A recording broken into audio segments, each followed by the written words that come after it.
अध्यक्ष महोदय, मैं वंदे मातरम के 150वीं जयंती पर इस महत्वपूर्ण चर्चा में भाग लेने के लिए खड़ा हूं और अपने वक्तव्य के शुरुआत में मैं बंगाल के उस पवित्र भूमि को नमन करना चाहता हूं, जिस भूमि से ईश्वर चंद्र विद्यासागर आए, राजा राम मोहन रॉय जी आए, बंकिम चंद्र चटर्जी आए, स्वामी विवेकानंद जी आए, अरबिंदो घोष जी आए, खुदीराम बोस आए, कबीर नजरुल इस्लाम जी आए, रविंद्रनाथ टैगोर जी आए और सुभाष चंद्र बोस जी आए। वाकई में बंगाल की इस पवित्र भूमि में एक अद्भुत ताकत है, जिस भूमि ने हमारे देश को न सिर्फ हमारा राष्ट्रगान दिया, लेकिन राष्ट्रगान के साथ हमें राष्ट्रगीत भी दिया। और कहीं ना कहीं मैं इस समय पर, क्योंकि स्वतंत्रता सेनानियों का उल्लेख किया गया, स्वतंत्रता संग्राम का उल्लेख किया गया, उस समय के कवि, लेखक जिन्होंने ऐसे शब्दों का प्रयोग किया, ऐसे कविताएं रची, ऐसे गीत रची, जिन गीतों के साथ, जिन शब्दों के प्रेरणाओं के साथ लाखों के तादाद पर स्वतंत्रता सेनानियों ने अंग्रेजों का जुल्म सहने की ताकत मिली। वे ऐसे शब्द थे, वे ऐसे गीत थे, वंदे मातरम, रविंद्रनाथ टैगोर जी के Where the mind is without fear, वो गीत झंडा ऊंचा रहे हमारा, वो गीत सरफरोशी की तमन्ना, वो गीत विद्रोह, वो गीत इंकलाब जिंदाबाद, वो स्लोगन करो या मरो, जय हिंद, सत्यमेव जयते, भारत छोड़ो। ऐसे कई नारे थे, ऐसे कई गीत थे, जिन गीतों ने, जिन शब्दों ने हमारे स्वतंत्रता संग्राम में हमारे भारत के समाज को ताकत दी। वंदे मातरम के इतिहास की और उसकी जंग की बात आदरणीय प्रधानमंत्री मोदी जी ने की। हाँ, जो मंगल पांडे का जो विद्रोह था, उस विद्रोह के विफलता के बाद भारत में एक बेचैनी थी और अंग्रेजों का जुल्म और बढ़ गया था। और ऐसे वक्त में 1872 में बंकिम चंद्र चटर्जी ने, जो पूरे बंगाल में जो रेनेसांस चल रहा था, जो भाषा के संदर्भ में जो एक क्रांति चल रही थी, उस क्रांति में वो भी एक महत्वपूर्ण धारा थे, जिस क्रांति में राजा राम मोहन रॉय भी थे, जिस क्रांति में ब्रह्मो समाज भी था। और उन्होंने 1872 में वो पहले दो पंक्ति लिखे जो आज हमारे राष्ट्रगीत के भाग में हैं। 1872-75 के बाद लगभग 9-10 सालों के बाद उन्होंने आनंद मत लिखा, जहां पर उन दो पंक्तियों में उन्होंने और कई पंक्तियां जोड़ी। और आनंद मत के संदर्भ में लिखा गया,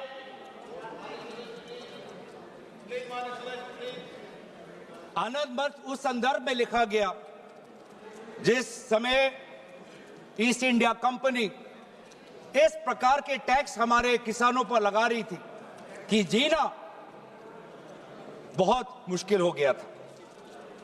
लेकिन वाकई में ये जो एक गीत था, जो आनंद मत में उल्लेखित था, वास्तविक रूप में ये नारा कब बना? इसकी शुरुआत हुई गीत से, लेकिन ये इसकी एवोल्यूशन, इसका पूर्ण जन्म एक नारा के द्वारा, एक राजनीतिक नारा के द्वारा 1905 में हुआ। 1905 में वायसरॉय कर्जन ने बंगाल के दो भाग करके सोचा कि इसके द्वारा वो बंगाल और बंगाल के द्वारा पूरे भारत पर एक गहरी चोट डालेंगे, लेकिन यही उनकी गलती थी। अगर मैं देखूं कि आधुनिक स्वतंत्रता संग्राम में वो कौन सा पल था जिस पल से भारत के स्वतंत्रता संग्राम में एक नई ताकत आई, वो 1905 के उस स्वदेशी आंदोलन से था। जो स्वदेशी आंदोलन बंगाल के पार्टीशन विभाजन के बाद उजागर हुआ, और उसमें जैसे इतिहास में हमने पढ़ा है कि अरबिंदो घोष जी को एक ताकत मिली, वंदे मातरम का वो जर्नल, और उसके द्वारा जुगांतर पार्टी के द्वारा ये मैसेज गया कि हमें भारत को एक नई दृष्टि से, एक नई ताकत से, एक नई मंथन के द्वारा हमें विद्रोह करना है। और यही बात आने वाले समय में पूरे प्रदेश में ये फैला और व्यापक रूप से फैला। और ये बहुत, इस पूरे वंदे मातरम की जो यात्रा है, इस यात्रा को अध्ययन करना बहुत जरूरी, कि कहीं बंगाल के भाषा के क्रांति से निकला ये गीत, जो 10 वर्ष बाद आनंद मत के नॉवल में इसमें और पंक्तियां जोड़ी गई, बंगाल में एक राष्ट्र नारा बना 1905 में, और ऐसी प्रेरणा मिली जिस प्रेरणा से पूरे भारत में वो व्यापक रूप से प्रचारित हुआ। प्रचार होने के कई माध्यम थे। आदरणीय प्रधानमंत्री जी ने ग्रामोफोन का उल्लेख किया, लेकिन पैम्फलेट और पब्लिकेशन का भी एक बहुत महत्वपूर्ण भूमिका थी। ये पैम्फलेट और पब्लिकेशन के द्वारा बंगाल का ये नारा गया पंजाब में, गया महाराष्ट्र में, गया मद्रास में। ट्रांसलेशन के द्वारा आदरणीय सुब्रमण्यम भारती ने जिस प्रकार से 1905 में इसकी ट्रांसलेशन की, 1908 में इसकी ट्रांसलेशन की, तो कई जगह पे ये कन्नड़ में, तमिल में, तेलुगु में, अलग अलग भाषाओं में आनंद मत और आनंद मत के द्वारा पूरे वंदे मातरम की जो व्याख्या है, जो मूल भाव है, पूरे देश में फैला। खुदीराम बोस जी का उल्लेख यहां पे किया। और हां, जिस प्रकार से कोर्ट ट्रायल्स हुए, सिर्फ खुदीराम बोस जी का नहीं, अरबिंदो घोष जी के भी कोर्ट ट्रायल से पूरे देश को यह दृश्य दिख रहा है कि किस प्रकार से वंदे मातरम के द्वारा हमारे स्वतंत्रता सेनानी ब्रिटिश का विद्रोह कर रहे थे। और फिर सिर्फ स्वतंत्रता सेनानियों के बीच नहीं रहा, एक व्यापक रूप से ये छात्रों के बीच में ये समा गया। वंदे मातरम का उजागर राजामुंड्री आर्ट्स कॉलेज में किया गया, कोकानाडा आर्ट्स कॉलेज में किया गया, गोदावरी, कृष्णा, गुंटूर तक फैला, बांग्लादेश उस समय के माइमन सिंह सिटी कॉलेज तक पहुंचा। और यहां तक भी नहीं, बाहर जो हमारा तिरंगा ध्वज जब 1907 में पूरे विश्व में प्रकाशित किया, तो उस तिरंगा झंडा में भी वंदे मातरम उल्लेखित था। कला के द्वारा भी अवनींद्रनाथ टैगोर, उन्होंने एक पेंटिंग, एक चित्र इससे प्रेरणा लेते हुए किया। तो कहीं ना कहीं हमारे पूरे स्वतंत्रता संग्राम में कला, साहित्य का एक बहुत महत्वपूर्ण भाषा और बहुत महत्वपूर्ण भूमिका रही है। राजनीतिक नारा से, जैसे कि कहा गया, राष्ट्र में इसको एक राष्ट्रीय तवज्जो मिलने लगा, और इस वंदे मातरम को सिर्फ एक राजनीतिक नारा नहीं, लेकिन राष्ट्र गीत से इसको देखा जाए, ये तवज्जो, ये महत्व अगर कोई किसी राजनीतिक दल ने दिया तो वो कांग्रेस पार्टी।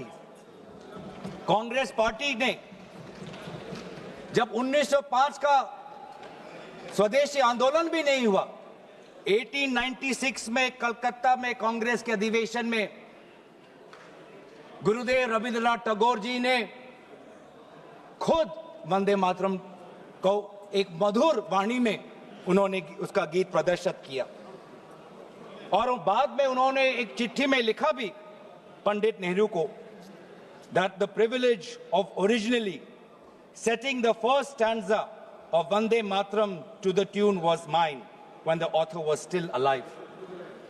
और कहीं ना कहीं ये भी बताने की बहुत जरूरत है कि रविंद्रनाथ टैगोर जी बंकिम चंद्र चटर्जी को बहुत करीबी से उनको मिले और बंकिम चंद्र चटर्जी ने काफी समर्थन भी रविंद्रनाथ टैगोर जी को दिया।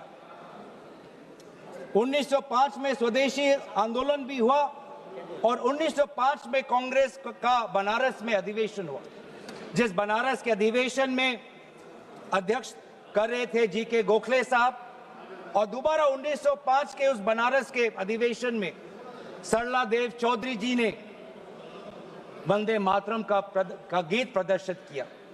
लेकिन इस 1905 के बनारस के अधिवेशन में उन्होंने वंदे मातरम में एक बहुत ही महत्वपूर्ण संशोधन वो लाए। वो संशोधन क्या था? जनसंख्या की। जो ओरिजिनल वंदे मातरम था, उस वंदे मातरम में जिस जनसंख्या का उजागर किया था वो था 7 करोड़ का, क्योंकि उस समय बंकिम चंद्र चटर्जी जिस संदर्भ में लिख रहे थे तो वो बंगाल के संदर्भ में लिख रहे थे, जिसमें बिहार भी था, उड़ीसा भी था, असम भी था, और इसीलिए उस संदर्भ में उन्होंने लिखा 7 करोड़। लेकिन जब 1905 में बनारस का अधिवेशन हुआ, उस 1905 के अधिवेशन में सरला देव चौधरी जी ने उस 7 करोड़ को 30 करोड़ करके पूरे एक राष्ट्र का तवज्जो वंदे मातरम को दिया। और वैसे ही महात्मा गांधी ने इंडिया ओपिनियन में उन्होंने लिखा और 1907 में औरबिंदो घोष ने संध्या के मैगजीन में लिखा कि we want Swaraj for all sons of mother India. What we want is that Hindus and Muslims both should come together to bring about Swaraj in unison. फिर अभी आप आते हैं जो मूल बात आदरणीय प्रधानमंत्री मोदी जी ने कही। आज उनके पूरे भाषण को मैंने बहुत गौर रूप से सुना और उनके पूरे 1 घंटे के भाषण का 2 उद्देश्य था। पहला उद्देश्य यह था कि उनके बातों को सुनकर ऐसे लग रहा था कि आपके राजनीतिक पूर्वज खुद ब्रिटिश के खिलाफ लड़ रहे थे। ऐसे लग रहा था कि आपके राजनीतिक पूर्वज ने ब्रिटिश के खिलाफ विभिन्न आंदोलनों में भाग लिया। तो ये जो इतिहास को दोबारा लिखने की, रिवाइज करने की जो मंशा आज प्रधानमंत्री मोदी जी के भाषण में मुझे सुनाई दी। सर, मैं आपके साथ तो मैं तर्क वितर्क करने आया नहीं हूं। और दूसरा जो उद्देश्य था कि एक राजनीतिक रंग इस पूरे वंदे मातरम के चर्चा को देने का था। उन्होंने उजागर किया कांग्रेस वर्किंग कमेटी का और पंडित नेहरू जी का। और ये एक आदत है सर, ये मेरे पास एक टेबल है कि जब प्रधानमंत्री मोदी जी किसी भी विषय पे बोलते हैं तो पंडित नेहरू जी का नाम कितने बार लेते हैं और कांग्रेस पार्टी का नाम कितने बार लेते हैं।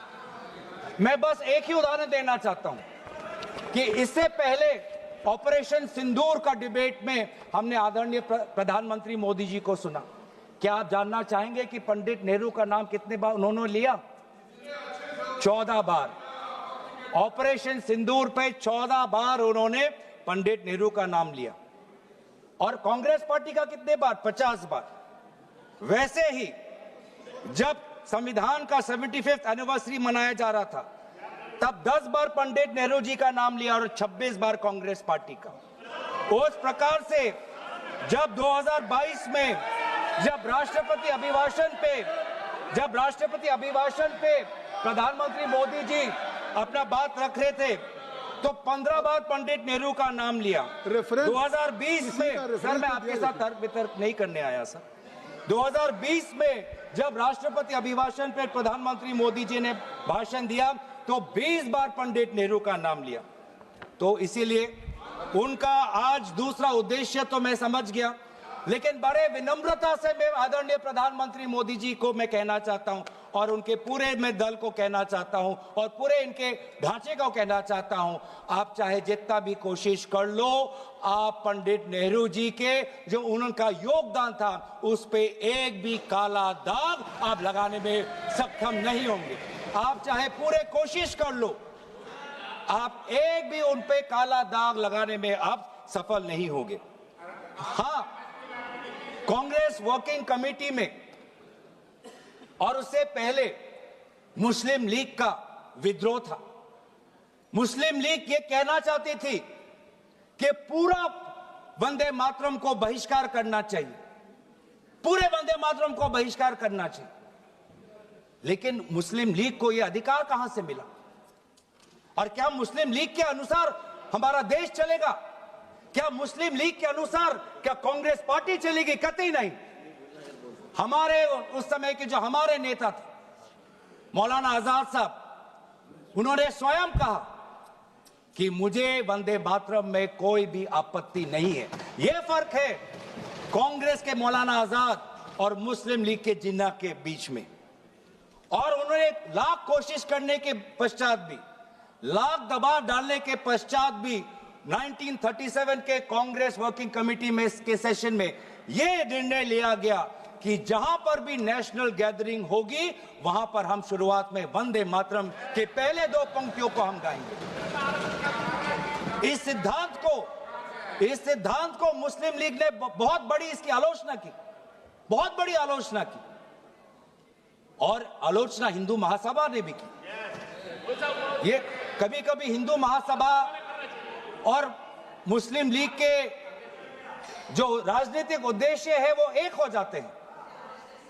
हिंदू महासभा और मुस्लिम लीगों ने दोनों वंदे मातरम को एक विशेष राजनीतिक रूप से देखा और मुस्लिम लीग और हिंदू महासभा ने दोनों ने कांग्रेस पार्टी की आलोचना की।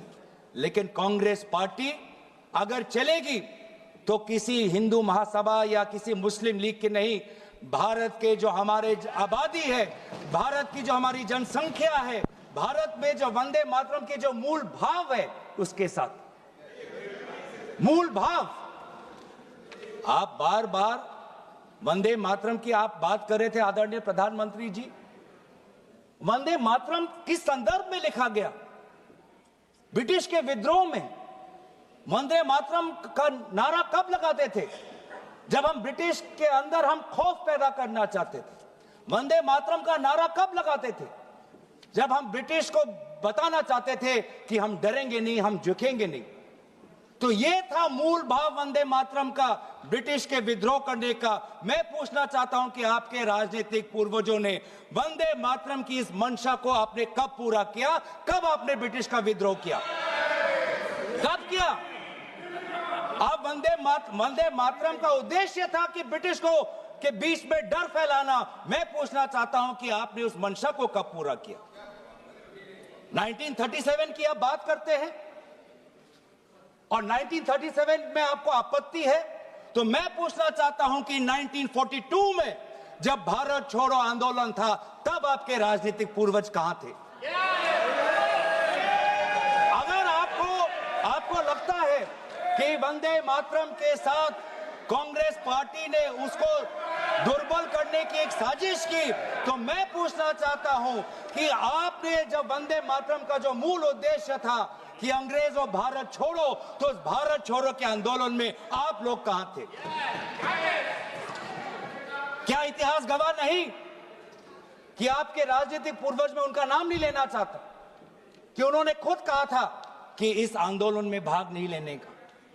खुद बोलते थे दूसरे, खुद उन्होंने कहा कि इस आंदोलन में भाग नहीं लेना। और बंगाल में आपके जो राजनीतिक आपके गुरु हैं, मैं उनका नाम भी लेना नहीं चाहूंगा, पर उन्होंने भी खुद कहा था कि भारत छोड़ो आंदोलन में भाग नहीं लेना चाहिए। तो आप वंदे मातरम की बात करते हैं, स्वतंत्रता सेनानियों की बात करते हैं, प्रोपेगेंडा करने की कोशिश करते हैं। जो कांग्रेस वर्किंग कमेटी पंडित नेहरू ने जी के सबके साथ जो विचार विमर्श किया उसमें सब शामिल थे। उसमें शामिल थे रविंद्रनाथ टैगोर जी, जिन्होंने स्वयं कहा कि जो पहले दो स्टैंजाज हैं वो इतने मधुर हैं, उसमें इतनी ताकत है, जो पूरा सारांश है वंदे मातरम का वो पहले दो स्टैंजाज में। और पंडित नेहरू जी ने भी उस वर्किंग कमेटी में कहा, उस रेजोल्यूशन में, पंडित नेहरू जी को मैं कोट करना चाहूंगा, the words Vande Mataram became a slogan of power which inspired our people and a greeting which ever reminds us of our struggle for national freedom। ये है पंडित नेहरू जी और कांग्रेस पार्टी की मूल भाव वंदे मातरम के पक्ष में। और जिस मुस्लिम लीग ने कहा कि पूरे वंदे मातरम को बहिष्कार करो, उस मुस्लिम लीग को दोबारा करारा जवाब हमने हमारे कॉन्स्टिट्यूएंट असेंबली में दिया 1950 में 24 जनवरी को, जब संविधान की जो बैठक हुई थी उसके अंतिम दिन पे हमने कहा कि हम मुस्लिम लीग की बात नहीं सुनेंगे, हम वंदे मातरम को नेशनल सॉन्ग का हम ये तवज्जो हम देना चाहेंगे। और यही हमारे बंगाल के प्रति हमारा आभार था कि उसी कॉन्स्टिट्यूएंट असेंबली में कहा, यह सिद्धांत लिया गया कि जन गण मन हमारा नेशनल एंथम होगा और वंदे मातरम हमारा नेशनल सॉन्ग होगा। और ये पूरे सिद्धांत के साथ कौन कौन इसके साथ सहमत थे? राजेंद्र प्रसाद जी सहमत थे, सी राजागोपालाचारी जी सहमत थे, जीबी पंत साहब सहमत थे, मौलाना आजाद जी सहमत थे, रविशंकर शुक्ला जी सहमत थे। तो ये है आज इतिहास। वास्तविक में अगर मैं बोलूं कि आपके पार्टी ने कभी बंगाल को समझने की कोशिश ही नहीं की। सत्ता के लालच में आपने कभी बंगाल को समझा ही नहीं। बंगाल की भक्ति को सर, मैं उनके साथ तर्क वितर्क नहीं करने आया। पॉइंट ऑफ ऑर्डर, मैं उनके साथ तर्क वितर्क नहीं करने आया। सर, मैं तर्क वितर्क नहीं रहा और मैं यील्ड करना नहीं चाहता। पॉइंट ऑफ ऑर्डर है, ये स्पीकर का डायरेक्शन 114 और 115 ये इतिहास को गलत करे। जब भारत अलग हो गया सर, भारत का विभाजन हो गया, मुस्लिम लीग ने जब पाकिस्तान बना दिया 15 अगस्त 1947 को, जब भारत और पाकिस्तान का बंटवारा हो गया, तो मुस्लिम लीग किस कॉन्स्टिट्यूएंट असेंबली में था जिस 24 जनवरी 1950 की वो ये डिबेट है सर। अगर आप मुझे बोलने देंगे तो मैं इनसे कहूंगा कि जैसे हमने आदरणीय मोदी जी को सुना, आप भी सुनने का धैर्य रखें। धैर्य की कमी मत दिखाइए, संयम की कमी अब मत दिखाइए। हमने संयम दिखाया, हमने धैर्य दिखाया, अब आपकी बारी है। आपने बंगाल को कभी समझा नहीं, आपने बंगाल की भक्ति को नहीं समझा, आपने बंकिम चंद्र चटर्जी को नहीं समझा। बंकिम चंद्र चटर्जी की जो विचार थे, ये पूरा जो विज्ञान को लेके जो उनके विचार थे, एक फ्री इंडिया को लेके जो उनकी विचार थी, आपने नहीं समझा। आपने रविंद्रनाथ टैगोर जी को नहीं समझा। आपके लिए तो सब कुछ बांग्लादेशी। रविंद्रनाथ टैगोर जी ने 1905 में अमार सोनार बांग्ला लिखा। आप इतिहास नहीं जानते, आपने रविंद्रनाथ टैगोर जी का इतिहास नहीं पढ़ा। और जब कहीं आपको अमार सोनार बांग्ला आपको सुनाई पड़ता है तो आपको सिर्फ बांग्लादेशी सुनाई पड़ता है। लेकिन जिस समय वो लिखा गया, बंगाल के पार्टीशन में जो दुख, जो वेदना, अमार सोनार बांग्ला, मेरे जो सुनहरे बंगाल के प्रति जो भाव था, उसको आपने नहीं समझा। आप कभी दिल्ली में अगर बंगाली भाषा सुनते हैं तो उसको भी बांग्लादेशी कह देते हैं, जो वास्तविक में बंगाल लोगों की जो समस्या है, असम में बंगाल लोगों की जो डी वोटर की समस्या है, आज 10 साल आपका डबल इंजन हो गया, आपने असम में डी वोटर की समस्या को समाधान नहीं किया। असम में बंगाल के लोग आज अपने आप को भारतीय नागरिक कहना चाहते हैं, लेकिन आपने ऐसा कानून लेके आए हैं, अब असम में बंगाल के लोग अपने आप को भारतीय नागरिक नहीं, अपने आप को बांग्लादेशी का प्रमाण सरकार को देना पड़ रहा है। ये है आज। इसीलिए ना आप बंगाल को समझे, ना आपने राष्ट्र को समझा। ये हम कह रहे हैं ना राष्ट्रगीत, इसमें जो राष्ट्र है, आपने कभी राष्ट्र को समझने की कोशिश नहीं, क्योंकि ये राष्ट्र जो है एक संघीय ढांचे पर निर्भर है और इसमें कई प्रकार के राष्ट्रभक्ति हैं। आज अगर भारत एक मजबूत राष्ट्र है, वो इसलिए है क्योंकि इसमें ना सिर्फ बंगाल की राष्ट्रभक्ति समाई हुई है, इसके साथ तमिल की भी राष्ट्रभक्ति समाई हुई है, इसके साथ असम की राष्ट्रभक्ति समाई हुई है, इसके साथ पंजाब की राष्ट्रभक्ति समाई हुई है, इसके साथ केरल की राष्ट्रभक्ति समाई हुई है, इसके साथ कर्नाटका तेलंगाना की राष्ट्रभक्ति समाई हुई है, इसके साथ नागालैंड उत्तर पूर्वांचल की राष्ट्रभक्ति समाई। लेकिन आपने कभी समझा ही नहीं, हमारे सारे प्रदेशों की राष्ट्रीय भक्ति समाई हुई है, तब जाके भारत को हम एक मजबूत राष्ट्र बना सकते हैं। आपने कभी हमारे राष्ट्र में धर्म अनेक, वो आप ले लीजिएगा अखिलेश जी, आप ले लीजिए। हमारे राष्ट्र में धर्म अनेक, हमारे राष्ट्र में भाषा अनेक, हमारे राष्ट्र में प्रांत अनेक, लेकिन हमारे राष्ट्र में राष्ट्र ग्रंथ सिर्फ एक, वो है हमारे भारतीय संविधान। वो है हमारे भारतीय संविधान। पैगंबर अनेक, धार्मिक ग्रंथ अनेक, मंदिर अनेक, लेकिन राष्ट्र निर्माण के संदर्भ में सिर्फ एक ही ग्रंथ, वो है संविधान। और इस संविधान की सुरक्षा हम आज भी कर रहे हैं।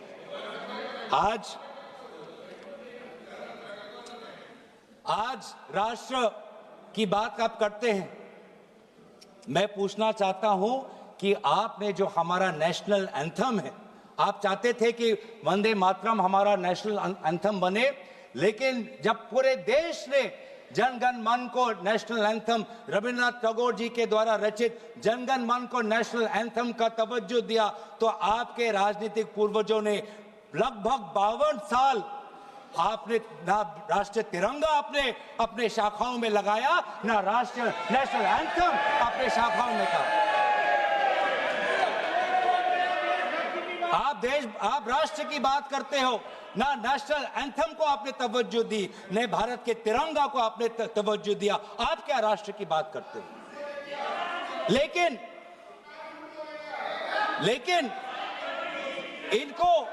इनको सत्ता का, इनकी जो परिभाषा है सत्ता की, वो अलग है। इनको लगता है कि अगर सत्ता मिल गया तो पूरे राष्ट्र पर ये शासन चलाएंगे। ये लोग, यही फर्क है, मैं समझ, यही। धन्यवाद संजय जायसवाल जी, धन्यवाद, क्योंकि हमारे लिए सत्ता शासन का नहीं, हमारे लिए सत्ता सेवा का माध्यम है, सेवा का माध्यम। ये फर्क है। ये संजय जी को आप धन्यवाद दे रहे हैं। ये फर्क है। ये संजय जी को आप धन्यवाद। आपके साथ तो मैं नहीं करने, आपके साथ तो नहीं करना। ये फर्क है राजतंत्र और लोकतंत्र में। राजा शासन करना चाहता है और सेवक भारत के संविधान को सेवा करना चाहता है। ये फर्क है राजा और सेवक में। और आज यही हम देख रहे हैं कि आज हमारे भारत के लोग अनेक समस्या उठा रहे हैं, लेकिन उस समस्या का एक भी उल्लेख नहीं। सर, आज अगर हम राष्ट्र की बात कर रहे हैं, राष्ट्र के प्रति हमारे भक्ति की बात कर रहे हैं, राष्ट्र के प्रति आपकी सेवा के लिए धन्यवाद। सभापति महोदय, थोड़ा मुझे सुनिए। सभापति महोदय, मुझे, हम राष्ट्र के प्रति हमारे कर्तव्य की बात के प्रति हमारे कर्तव्यों की हम बात कर रहे हैं। आज सदन पहली बार भारत के राजधानी में बम विस्फोटन हुआ, एक बार भी उसका उजागर आदरणीय प्रधानमंत्री मोदी जी नहीं किया। हम 150वीं जन्म जयंती वंदे मातरम की मना तो रहे हैं, लेकिन क्या हम आज वर्तमान के भारत को सुरक्षा दे पा रहे हैं? क्या हमने दिल्ली के राजधानी में हमारे दिल्ली वासियों को हमने सुरक्षा दी? क्या हमने जम्मू कश्मीर में हमारे वहां के पर्यटकों को सुरक्षा दी? ये काम, ये कर्तव्य नहीं है? हम कैसे मनाएंगे? ये वंदे मातरम भी चर्चा पर है। सर, विकसित भारत की बात कर सकते हैं तो वर्तमान की बात भी कर ही सकते हैं। 2047 की बात कर सकते हैं तो 2025 की बात भी कर सकते वंदे हैं। मातरम के 150 वर्षों की यात्रा का आलोचना तो आज हम सुरक्षा की बात करते हैं। आज हम सुरक्षा की बात करते हैं। किसी की आलोचना नहीं की। सभापति महोदय, प्रधानमंत्री ने किसी की आलोचना नहीं की है। सभापति महोदय, सभापति महोदय, तो इसलिए वंदे मातरम तक रखे। सभापति महोदय, अगर वास्तविक में अगर 150वीं जन्म जयंती वंदे मातरम का पालन करना है तो हमें सुरक्षा देना होगा, स्वास्थ्य की सुरक्षा देनी होगी। आज दिल्ली में, पूरे उत्तर भारत में, गंगा तट पे जितने भी लोग हैं, किसान हो, श्रमिक हो, आज वो वायु प्रदूषण के कारण आज उनका वो सांस नहीं ले पा रहे। आज आप देखिए कि हमारे सीमाएं सुरक्षित है। पहलगाम के बाद आज पाकिस्तान की जो फील्ड मार्शल है वो हमारे अमेरिका के राष्ट्रपति के साथ बैठते हैं। पाकिस्तान और अमेरिका के बीच में और करीबी बात आ गई है और करीब हो गए हैं, और आप लोग उस पर कुछ नहीं कह रहे। आज करेंसी, जब आपने एक टाइम पे कहा जब करेंसी बढ़ती है तो उम्र का उजागर है, आज तो भारतीय करेंसी। सर मैं आपके साथ मैं ऑपरेशन सिंदूर की चर्चा हो चुकी है, उस पर आप लोगों ने भी किया था और इस पर के दिया था। मुझे लगता है आज वंदे मातरम की 150 वर्षों की यात्रा है, आज इसको अगर इस चर्चा को किसी आरोप प्रत्यारोप से या विवादों से ऊपर रखें तो ज्यादा अच्छा होगा। सर 150वीं जयंती तो वर्तमान में मना रहे हैं, तो वर्तमान में भारत के प्रति जो हमारे कर्तव्य है उसकी बात ना करें तो हम कैसे करें। और इसीलिए आज करेंसी, जिस करेंसी का आपने उजागर किया कि करेंसी जब बढ़ती है तो किसी का उम्र का उदाहरण मिलता है, आज तो 100 तक पहुंच गया करेंसी।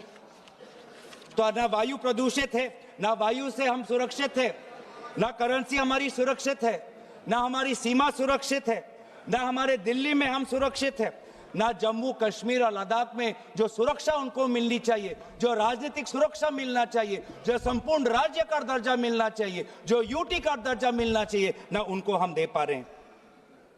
आज ना हमारा उद्योग सुरक्षित है। आज मोनोपोलीज के कारण आज आम ग्राहक आज बड़े बड़े उद्योगपति के पैर पे आज पड़ा हुआ है।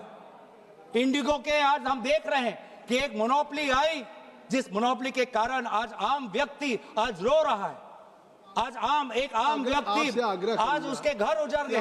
आपसे हमने ऐसे, एक मिनट सुन लें, आपसे आग्रह करता हूं कि स्वयं ऑनरेबल स्पीकर ने कहा था कि आज जो हम चर्चा कर रहे हैं ये केवल वर्तमान के लिए नहीं, आने वाली पीढ़ियों के लोग भी आज की इस चर्चा से प्रेरणा लेंगे। देखिए, आपकी इस चर्चा से प्रेरणा लेंगे और मुझे लगता है कि आपको बहुत से अवसर मिलेंगे जब आप आलोचना कर सकते हैं, आरोप प्रत्यारोप कर सकते हैं, लेकिन आज की चर्चा कम से कम मैं आपसे धन्यवाद सर। वंदे मातरम राष्ट्र के प्रति हमारे कर्तव्य को उजागर कर, और आज तो हमारा वोट भी सुरक्षित नहीं है, आज तो हमारा वोटर लिस्ट भी सुरक्षित नहीं है। आज हम विभिन्न प्रदेशों में देख रहे हैं कि किस प्रकार से ये सरकार यूपीआई की बात करती है, जेम ट्रिनिटी की बात करती है, आधार की बात करती है, लेकिन मशीन रीडेबल वोटर लिस्ट नहीं देना चाहती। वो काम वो कागज से करवाना चाहती है। तो ना आज वोट सुरक्षित है, ना आज स्वास्थ्य सुरक्षित है, ना सीमा सुरक्षित है, ना करेंसी सुरक्षित है, ना व्यापार सुरक्षित है। ऑनलाइन कॉमर्स आने के बाद आज भारत का वो छोटा दुकानी, आज वो मध्यम वर्ग का दुकानी आज पूरा तहस नहस हो गया। आज इसके ऊपर ये हमारी सरकार क्या कर रही है? लेकिन ये सरकार सवाल से डरती है, चर्चा से डरती है, और ये चाहती है कि अगर ये संस्थाओं को इन्होंने अगर कैप्चर कर लिया, आपने चर्चा संस्थाओं इतनी अच्छी शुरू की थी, और अगर आप अपने चर्चा के भाषण करें तो वाकई वो चर्चा देश के लिए एक अच्छी आपने की, लेकिन अब उस चर्चा को मुझे लगता है वहां तक रखिए सीमित। तो सर मैं तो अपने विषय पे रहूंगा, मैं अपने विषय पे रहूंगा। ये सरकार ये समझती है कि अगर इन्होंने संस्थाओं को जकड़ लिया तो भारत की हमारी जो सोच है, भारत के हमारी जो मूल्य हैं, उनको भी जकड़ लेंगे, उनको भी कब्जा कर लेंगे। ये होने नहीं वाला। आप भले जुडिशरी को कब्जा कर सकते हो, आप भले निर्वाचन आयोग को कब्जा कर सकते हो, आप भले इनकम टैक्स को कब्जा कर सकते हो, आप भले ईडी को कब्जा कर सकते हो, लेकिन भारत के आवाम की लोकतंत्र, इसको जुडिशरी पे जो आलोचना हो रहे हैं ये कार्रवाई का हिस्सा नहीं होगा। भारत के संसदीय कार्य राज्य मंत्री माननीय अर्जुन राम मेघवाल जी, जुडिशरी पे कब्जे करने वाली बात ये कैसे कह रहे हैं साहब सदन में? ये जुडिशरी पे, ये न्यायपालिका पे अपमान है। सुप्रीम कोर्ट ये क्या कह रहे हैं? ये कोई नोटिस दिया है क्या चर्चा करने के लिए? जुडिशरी पे चर्चा करने हमने के लिए उसको कोई notice दिया है क्या? कार्रवाई के हिस्से से निकाल दिया। हाँ ठीक है, ओके। बोलिए। तो सर ये आज हमारे भारतीय नागरिकों के आम जो अधिकार है उनको भी कब्जा करना चाहती है। जो वोट देने का अधिकार, जो स्वतंत्र विचार का अधिकार, किसी से प्रेम करने का अधिकार, अपने अनुसार विचार रखने का अधिकार, सरकार को आलोचना करने का अधिकार, सरकार को सवाल पूछने का अधिकार, इन अधिकारों को भी ये छीनना चाहती है। और अगर यह इन अधिकारों को छीनना चाहती है तो ये बंकिम चंद्र चटर्जी के काल्पनिक जो कल्पना के अनुसार जो भारत के जो सपना देखा था उसके विरोध में वो जा रहे हैं। जो रविंद्रनाथ टैगोर जी ने जो एक फ्री इंडिया का जो एक कल्पना की थी उसके विरोध में जा रहे हैं। तो इसीलिए आज ब्रिटिश तो रहे नहीं, लेकिन ब्रिटिश का divide and rule policy follow करने वाले आज भी कुछ राजनीतिक ताकत आज भी है। जिस प्रकार से ब्रिटिश ने सेडिशन का कानून इस्तेमाल कर भारत के वैचारिक जो हमारी स्वतंत्रता है उसको पकड़ने का काम किया, आज भी ऐसे कुछ राजनीतिक ताकत है जो सेडिशन के कानून के द्वारा हमारे ही नागरिकों को जेल में रख रही है। तो इसीलिए आज हम उन ताकतों को कहना चाहते हैं कि हमारी पार्टी और विपक्ष की पार्टी और इंडिया अलायंस भारत के हम आम नागरिक के साथ खड़े हैं। और हम आज भी प्रतिबद्ध हैं कवि रविंद्रनाथ टैगोर जी के उस वो महान पंक्ति के प्रति, जिन पंक्तियों को मैं अंत में उजागर करते हुए मैं अपने भाषण को समाप्त कर दूंगा। Where the mind is without fear, where the mind is without fear and the head is held high, where knowledge is free, where the world has not been broken up into fragments by narrow domestic walls, where words come out from the depth of truth, where tireless striving stretches its arms towards perfection, where the clear stream of reason has not lost its way into the dreary desert sand of dead habit, where the mind is led forward by thee into ever-widening thought and action, into that heaven of freedom, my Father, let my country awake. इन्हीं पंक्तियों के प्रति हम हमेशा कार्यबद्ध रहेंगे और यही कहते हुए मैं अपनी वाणी को समाप्त करना चाहता हूं। धन्यवाद। जय हिंद, वंदे मातरम।